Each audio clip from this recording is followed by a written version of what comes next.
Hi, this is Marcia, and today we are talking about observation data as a quick formative assessment. Hi, everybody. Thank you so much for joining. Today I'm talking about using observation data as a way to form your small group instruction. So before we get started, this is another data sheet that I would print out. So remember, we're going through 5 different types of ways to keep track of data. This is just one example. So if you want to use observation data as your way to collect formative data, then you only need to print this one out.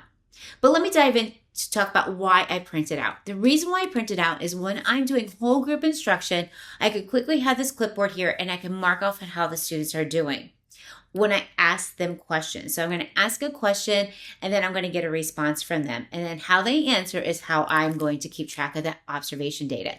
Or while the students are working on independent practice or digital content, I could be walking around, and this is during a whole group setting, I could be walking around and keeping track of that observation data.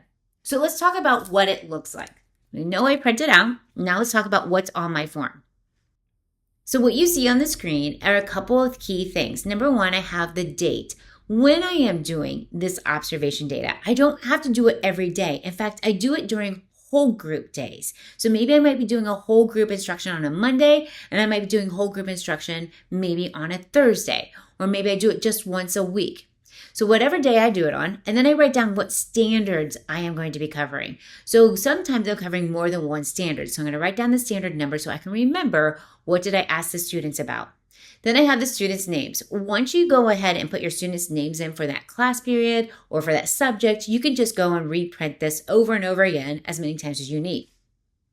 Now across the top, you're going to see I have a code.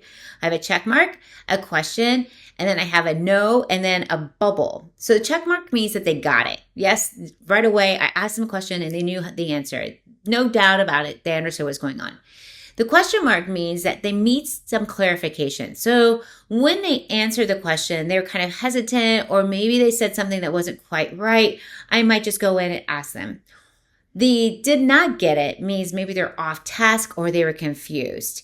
And then this little bubble means that maybe what I need to do is go back in and they had a quick little insight, or maybe it sparked something with me. So instead of interrupting the flow of their thoughts or conversations, what I'm going to do is I'm just going to make a little note and to come back and talk to that student again.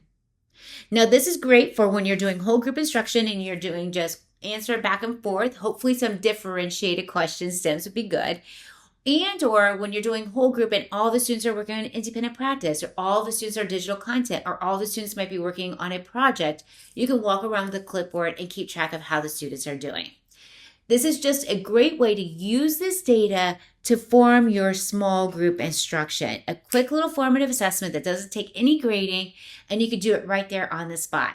So give observation data a try, and if you like this tracker, you can find it right here on our blog post.